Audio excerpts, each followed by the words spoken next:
Middle east में बढ़ते युद्ध और वैश्विक तनाव के बीच अब कूटनीतिक गतिविधियां तेजी से बढ़ती नजर आ रही हैं और इस कड़ी में इस्लामाबाद एक बड़े डिप्लोमेटिक हब के रूप में उभरकर सामने आया है।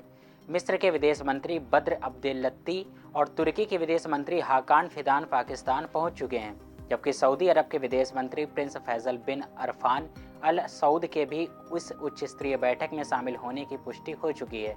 पाकिस्तान के विदेश मंत्रालय के मुताबिक 29 और 30 मार्च को होने वाली ये बैठक सिर्फ औपचारिक मुलाकात नहीं बल्कि मिडिल ईस्ट में जारी संघर्ष को कम करने की दिशा में एक अहम कूटनीतिक प्रयास मानी जा रही है, जहां क्षेत्रीय सुरक्षा, ऊर्जा आपूर्ति और बढ़ते सैन्य टकराव जैसे मुद्दों पर गहराई से चर्चा होगी।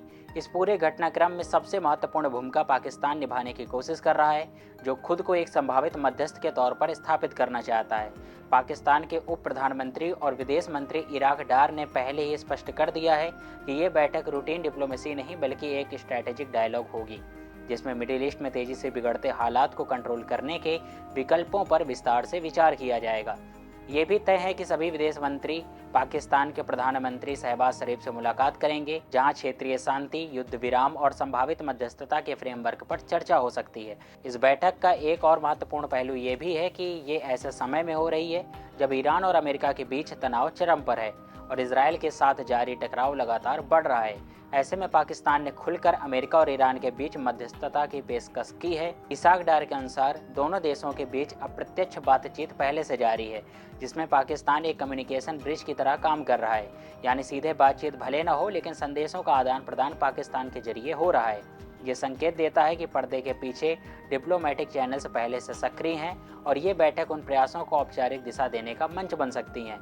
इस पूरे घटनाक्रम में डोनाल्ड ट्रंप की भूमिका भी ध्यान देने योग्य है। उन्होंने हाल ही में पाकिस्तान के प्रधानमंत्री शहबाज शरीफ के एक पोस्ट को शेयर किया, जिसमें पाकिस्तान ने स्पष्ट कहा था कि वो बातचीत की मेजबानी के लिए तैयार है। ट्रंप का इस तरह सार्वजनिक रूप से इस पहल को एम्पलीफाई करना ये दिखाता है कि अमेरिका भी इस कूटनीतिक रास्ते को पूरी तरह से नज़रअंदाज नहीं कर रहा, बल्कि परिस्थितियों के हिसाब से उसे एक विकल्प के रूप में देख रहा है। अगर इस बैठक को व्यापक नज़रिए से देखें तो ये सिर्फ 3 देशों की यात्रा नहीं बल्कि एक बड़े जियोपॉलिटिकल अलाइनमेंट का संकेत भी हो सकता है। सऊदी अरब, तुर्की और मिस्र जैसे देश मिडिल ईस्ट की राजनीति में प्रभावशाली भूमिका रखते हैं और इनका एक साथ आकर बातचीत करना ये दिखाता है कि क्षेत्रीय ताकतें अब सीधे तौर पर हालात को संभालने की कोशिश कर रही हैं। इन देशों के अपने अपने हित भी जुड़े हैं, चाहे वो ऊर्जा सुरक्षा हो, क्षेत्रीय स्थिरता हो या वैश्विक दबाव, और यही वजह है कि ये बैठक बेहद अहम मानी जा रही है। कुल मिलाकर इस्लामाबाद में हो रही ये कूटनीतिक हलचल एक बड़े मोड़ का संकेत हो सकती है।